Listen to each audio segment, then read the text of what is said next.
Hello friends, welcome to career pulse. Karnataka ಶಾಲಾ ಶಿಕ್ಷಣ ಮತ್ತು ಸಾಕ್ಷರತಾ ಇಲಾಖೆಯಿಂದ ಶಿಕ್ಷಕರ ನೇಮಕಾತಿ ನಿಯಮಗಳಿಗೆ, ಅದರಲ್ಲೂ ಹೈಸ್ಕೂಲ್ ಶಿಕ್ಷಕರ ನೇಮಕಾತಿ ನಿಯಮಗಳಿಗೆ ಸಂಬಂಧಿಸಿದಂತೆ ಒಂದು ಅತ್ಯಂತ ಮಹತ್ವದ ಅಧಿಕೃತ ಕರಡು ಅಧಿಸೂಚನೆ ಹೊರಬಿದ್ದಿದೆ. ಹೌದು, ಕರ್ನಾಟಕ ಶಿಕ್ಷಣ ಇಲಾಖೆ ಸೇವೆಗಳ 1967ರ ಮೂಲ ನೇಮಕಾತಿ ನಿಯಮಗಳಿಗೆ ಈಗಿನ ಅಗತ್ಯಕ್ಕೆ ತಕ್ಕಂತೆ ಭಾರೀ ಬದಲಾವಣೆ ಮತ್ತು ತಿದ್ದುಪಡಿಗಳನ್ನು ತರಲಾಗುತ್ತಿದೆ. 2026ರ ಜೂನ್ 18ರಂದು ಹೊರಬಿದ್ದಿರುವ ಈ ವಿಶೇಷ ರಾಜ್ಯಪತ್ರದ ಅಧಿಸೂಚನೆಯು ಮುಂಬರುವ ಎಲ್ಲ ಸರ್ಕಾರಿ ಪ್ರೌಢಶಾಲೆ ಮತ್ತು ಪ್ರಾಥಮಿಕ ಶಾಲೆಗಳ ಶಿಕ್ಷಕರ ನೇಮಕಾತಿಯ ಪ್ರಕ್ರಿಯೆಯ ಮೇಲಾಗಲಿ ಅಥವಾ ಆಯ್ಕೆ ಪ್ರಕ್ರಿಯೆಯ ಮೇಲಾಗಲಿ ಭಾರೀ ಪ್ರಭಾವ ಬೀರಲಿದೆ. ಸರ್ಕಾರ ಹೊರಡಿಸಿರುವ ಈ ನಿಯಮಗಳು ಸದ್ಯಕ್ಕೆ ಕರಡು ಪ್ರತಿಯಾಗಿದ್ದು, ಇದು ಅಧಿಕೃತ ರಾಜ್ಯಪತ್ರದಲ್ಲಿ ಪ್ರಕಟಗೊಂಡ ದಿನಾಂಕದಿಂದ ಕೇವಲ 7 ದಿನಗಳ ನಂತರ ಇದನ್ನು ಅಂತಿಮವಾಗಿ ಪರಿಗಣನೆಗೆ ತೆಗೆದುಕೊಳ್ಳಲಾಗುತ್ತೆ. ಈ ಮಧ್ಯೆ ಹೊಸ ನಿಯಮಗಳಿಂದ ಬಾಧಿತರಾಗಿರುವ ಅಥವಾ ಆಸಕ್ತಿ ಹೊಂದಿರುವ ಯಾವುದೇ ಅಭ್ಯರ್ಥಿಗಳು ಅಥವಾ ಸಾರ್ವಜನಿಕರು ತಮ್ಮ ಆಕ್ಷೇಪಣೆ ಮತ್ತು ಸಲಹೆಗಳನ್ನು ಸಲ್ಲಿಸಲು ಮುಕ್ತ ಅವಕಾಶ ನೀಡಲಾಗಿದೆ. ಒಂದು ವೇಳೆ ನಿಮಗೆ ಯಾವುದೇ ಆಕ್ಷೇಪಣೆಗಳಿದ್ದಲ್ಲಿ ಬೆಂಗಳೂರಿನ ಬಹುಮಹಡಿಗಳ ಕಟ್ಟಡದಲ್ಲಿರುವ ಶಾಲಾ ಶಿಕ್ಷಣ ಮತ್ತು ಸಾಕ್ಷರತಾ ಇಲಾಖೆಯ ಅಪರ ಮುಖ್ಯ ಕಾರ್ಯದರ್ಶಿಗಳ ವಿಳಾಸಕ್ಕೆ ನಿಗದಿತ ಅವಧಿಯೊಳಗೆ ಲಿಖಿತವಾಗಿ ತಲುಪಿಸಬೇಕಾಗಿ ಈ ಮೂಲಕ ತಿಳಿಸಲಾಗಿದೆ. ಈ ಹೊಸ ಕರಡು ನಿಯಮಗಳಲ್ಲಿ ತರಲಾಗಿರುವ ಮೊದಲ ಪ್ರಮುಖ ಬದಲಾವಣೆ ಎಂದರೆ ಅದು ಪ್ರೌಢಶಾಲಾ ಸಹಶಿಕ್ಷಕರ ಹುದ್ದೆಯ ನಾಮಕರಣ. ಇದುವರೆಗೆ ಜಾರಿಯಲ್ಲಿದ್ದ ನಿಯಮಾವಳಿಗಳ ಪ್ರಕಾರ ಈ ಹುದ್ದೆಗಳನ್ನು ಪ್ರೌಢಶಾಲಾ ಸಹಶಿಕ್ಷಕರು ಶ್ರೇಣಿ 2 ಅಥವಾ ಗ್ರೇಡ್ 2 ಎಂದು ಕರೆಯಲಾಗುತ್ತಿತ್ತು. ಆದರೆ ಇನ್ಮುಂದೆ ಈ ಶ್ರೇಣಿ 2 ಎಂಬ ಪದಗಳನ್ನು ಸಂಪೂರ್ಣವಾಗಿ ತೆಗೆದುಹಾಕಲಾಗುತ್ತಿದ್ದು, ಈ ವೃಂದದ ಹುದ್ದೆಗಳನ್ನು ಕೇವಲ ಪ್ರೌಢಶಾಲಾ ಸಹಶಿಕ್ಷಕರು ಎಂದು ಮರುನಾಮಕರಣ ಮಾಡಲು ಸರ್ಕಾರ ನಿರ್ಧರಿಸಿದೆ.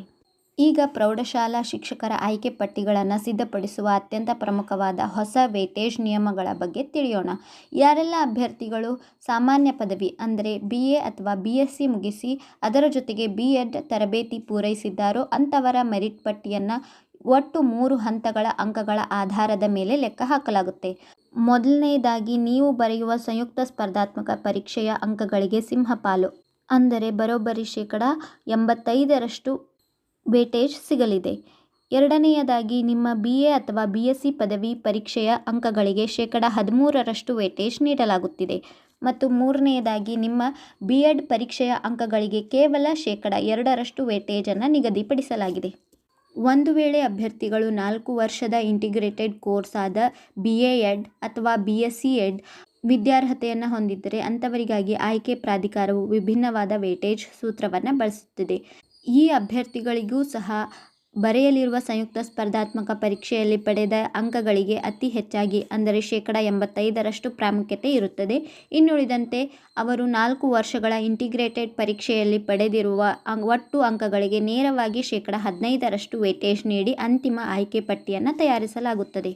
ಕರಡು ಅಧಿಸೂಚನೆಯ ಮುಂದಿನ ಭಾಗವು ಪ್ರೌಢಶಾಲೆಗಳಲ್ಲಿ ಕಾರ್ಯನಿರ್ವಹಿಸುವ ದೈಹಿಕ ಶಿಕ್ಷಣ ಶಿಕ್ಷಕರು ಗ್ರೇಡ್ 1 ಹುದ್ದೆಗಳ ನೇಮಕಾತಿಗೆ ಸಂಬಂಧಿಸಿದೆ. ಇವರ ಆಯ್ಕೆಯ ಪ್ರಕ್ರಿಯೆಯಲ್ಲೂ ಸಹ ಇದೇ ಮಾದರಿಯ ಹೊಸ ಸೂತ್ರವನ್ನು ಅಳವಡಿಸಲಾಗಿದೆ. ಇದರನ್ವಯ ಗ್ರೇಡ್ 1 PET ಹುದ್ದೆಗಳ ಅಂತಿಮ ಮೆರಿಟ್ ಲಿಸ್ಟ್ ಸಿದ್ಧಪಡಿಸುವಾಗ ಸ್ಪರ್ಧಾತ್ಮಕ ಪರೀಕ್ಷೆಯ ಅಂಕಗಳಿಗೆ 85%, ಸಾಮಾನ್ಯ ಪದವಿಯ ಪರೀಕ್ಷೆಯಲ್ಲಿ ಪಡೆದ ಒಟ್ಟು ಅಂಕಗಳಿಗೆ 13% ಮತ್ತು BP.Ed ಪರೀಕ್ಷೆಯ ಅಂಕಗಳಿಗೆ 2% ವೇಟೇಜ್ ಅಂಕಗಳನ್ನು ಪರಿಗಣನೆಗೆ ತೆಗೆದುಕೊಳ್ಳಲಾಗುತ್ತೆ. ಈ ಗ್ರೇಡ್ 1 ದೈಹಿಕ ಶಿಕ್ಷಣ ಶಿಕ್ಷಕರ ಹುದ್ದೆಗೆ ನೇರ ನೇಮಕಾತಿ ಮೂಲಕ ಆಯ್ಕೆಯಾಗಲು ಕಠಿಣ ಅರ್ಹತೆಗಳನ್ನು ನಿಗದಿಪಡಿಸಲಾಗಿದೆ. ಅಭ್ಯರ್ಥಿಗಳು ಕನಿಷ್ಠ 50% ಅಂಕಗಳೊಂದಿಗೆ ದೈಹಿಕ ಶಿಕ್ಷಣವನ್ನು ಐಚ್ಛಿಕ ವಿಷಯವಾಗಿ ಪದವಿ ಹೊಂದಿರಬೇಕು. ರಾಷ್ಟ್ರೀಯ ಅಥವಾ ರಾಜ್ಯ ಮಟ್ಟದ ಕ್ರೀಡಾಪಟುಗಳಿಗೆ ಮತ್ತು ಕನಿಷ್ಠ 3 ವರ್ಷ ಬೋಧನಾ ಅನುಭವ ಇರುವ ಸೇವಾನಿರತ ಅಭ್ಯರ್ಥಿಗಳಿಗೆ ನಿಯಮಾವಳಿಗಳ ಪ್ರಕಾರ 40% ಇಂದ 45% ವರೆಗೆ ಅಂಕಗಳ ಸಡಿಲಿಕೆ ಇರುತ್ತೆ. ಆದರೆ ಇದರೊಂದಿಗೆ NCTE ಮಾನ್ಯತೆ ಪಡೆದ ಸಂಸ್ಥೆಯಿಂದ ಕನಿಷ್ಠ 1 ವರ್ಷದ BP.Ed ಪದವಿ ಕಡ್ಡಾಯವಾಗಿದೆ. ಇನ್ನು ಇಲಾಖೆಯಲ್ಲಿ ಮುಂಬಡ್ತಿ ಪಡೆಯಬೇಕಾದರೆ ಗ್ರೇಡ್ 2 ವೃಂದದಲ್ಲಿ ಕನಿಷ್ಠ 5 ವರ್ಷಗಳ ಕಾಲ ಸೇವೆಯನ್ನು ಸಲ್ಲಿಸಿರಬೇಕು. ಇನ್ನು ಮೂರನೇ ಅತಿ ದೊಡ್ಡ ತಿದ್ದುಪಡಿ ಇರುವುದು ಸರ್ಕಾರಿ ಪ್ರಾಥಮಿಕ ಮತ್ತು ಹಿರಿಯ ಪ್ರಾಥಮಿಕ ಶಾಲೆಗಳಲ್ಲಿನ ದೈಹಿಕ ಶಿಕ್ಷಣ ಶಿಕ್ಷಕರು ಗ್ರೇಡ್ 2 ಹುದ್ದೆಗಳ ನೇರ ನೇಮಕಾತಿಯಲ್ಲಿ. ಈ ನಿಯಮಗಳ ಪ್ರಕಾರ ಆಯಾ ಶೈಕ್ಷಣಿಕ ಜಿಲ್ಲೆಗಳಲ್ಲಿ ಲಭ್ಯವಿರುವ ಖಾಲಿ ಹುದ್ದೆಗಳ ಆಧಾರದ ಮೇಲೆ ಸಾರ್ವಜನಿಕ ಶಿಕ್ಷಣ ಇಲಾಖೆಯು ಜಿಲ್ಲಾ ಉಪನಿರ್ದೇಶಕರು ಪ್ರತ್ಯೇಕವಾಗಿ ರಾಜ್ಯಪತ್ರ ಮತ್ತು ರಾಜ್ಯದ ಪ್ರಮುಖ 2 ದಿನಪತ್ರಿಕೆಗಳಲ್ಲಿ ಅಧಿಕೃತ ಜಾಹೀರಾತು ನೀಡಿ ಅರ್ಜಿ ಆಹ್ವಾನಿಸಲಿದ್ದಾರೆ. ತದನಂತರ ರಾಜ್ಯ ಸರ್ಕಾರ ನಿಗದಿಪಡಿಸಿರುವ ಪಠ್ಯಕ್ರಮ ಮತ್ತು ಕಾರ್ಯವಿಧಾನದಂತೆ ಜಿಲ್ಲಾ ಮಟ್ಟದಲ್ಲೇ ಸ್ಪರ್ಧಾತ್ಮಕ ಪರೀಕ್ಷೆಯನ್ನು ಆಯೋಜಿಸಲಾಗುತ್ತೆ. ಪ್ರಾಥಮಿಕ ಶಾಲಾ ದೈಹಿಕ ಶಿಕ್ಷಣ ಶಿಕ್ಷಕರ ಗ್ರೇಡ್ 2 ಹುದ್ದೆಗಳಿಗೆ ಸ್ಪರ್ಧಿಸುವ ಅಭ್ಯರ್ಥಿಗಳ ಹೊಸ ಆಯ್ಕೆ ಪಟ್ಟಿಯನ್ನು ಸಿದ್ಧಪಡಿಸಲು ತರಲಾಗಿರುವ ಹೊಸ ವೇಟೇಜ್ ವಿಧಾನ ನಿಜಕ್ಕೂ ಗಮನಿಸಬೇಕಾದದ್ದು. ಮೊದಲಿಗೆ ಅಭ್ಯರ್ಥಿಗಳು ಬರೆಯುವ ಸಂಯುಕ್ತ ಸ್ಪರ್ಧಾತ್ಮಕ ಪರೀಕ್ಷೆಯ ಅಂಕಗಳಿಗೆ ಅತಿ ಹೆಚ್ಚಿನದಾಗಿ 85% ವೇಟೇಜ್ ನೀಡಲಾಗುತ್ತೆ. ಎರಡನೆಯದಾಗಿ ಅವರ ಪದವಿ ಪೂರ್ವ ಶಿಕ್ಷಣ ಅಂದರೆ PUC ಪರೀಕ್ಷೆಯ ಅಂಕಗಳಿಗೆ 13% ವೇಟೇಜ್ ಇರಲಿದೆ. ಮೂರನೆಯದಾಗಿ ಅವರು ಪಡೆದಿರುವ ದೈಹಿಕ ಶಿಕ್ಷಣ ಪ್ರಮಾಣ ಪತ್ರದ ಅಥವಾ ಡಿಪ್ಲೊಮಾ ಅಂದರೆ CPEd ಅಥವಾ DPEd ಪರೀಕ್ಷೆಯ ಅಂಕಗಳಿಗೆ 2% ವೇಟೇಜ್ ನೀಡಿ ಅಂತಿಮ ರ್ಯಾಂಕ್ ಪಟ್ಟಿಯನ್ನು ಬಿಡುಗಡೆ ಮಾಡಲಾಗುತ್ತೆ. ಕೊನೆಯದಾಗಿ ಈ ಗ್ರೇಡ್ 2 ಹುದ್ದೆಗಳಿಗೆ ಅರ್ಜಿ ಸಲ್ಲಿಸಲು ಬೇಕಾಗುವ ಅಗತ್ಯ ವಿದ್ಯಾರ್ಹತೆಯನ್ನು ಸ್ಪಷ್ಟಪಡಿಸಲಾಗಿದೆ. ಅಭ್ಯರ್ಥಿಗಳು ಮಾನ್ಯತೆ ಪಡೆದ ಮಂಡಳಿಯಿಂದ PUC ಅಥವಾ ತತ್ಸಮಾನ ಪರೀಕ್ಷೆಯಲ್ಲಿ ಕನಿಷ್ಠ 50% ಅಂಕಗಳೊಂದಿಗೆ ಉತ್ತೀರ್ಣರಾಗಿರಬೇಕು. ರಾಷ್ಟ್ರೀಯ, ರಾಜ್ಯ ಅಥವಾ ಜಿಲ್ಲಾ ಮಟ್ಟದ ಕ್ರೀಡೆಗಳಲ್ಲಿ ಭಾಗವಹಿಸಿದ ಅಭ್ಯರ್ಥಿಗಳಿಗೆ ಕನಿಷ್ಠ ಅಂಕಗಳಲ್ಲಿ 45% ವಿನಾಯಿತಿ ಇರುತ್ತದೆ.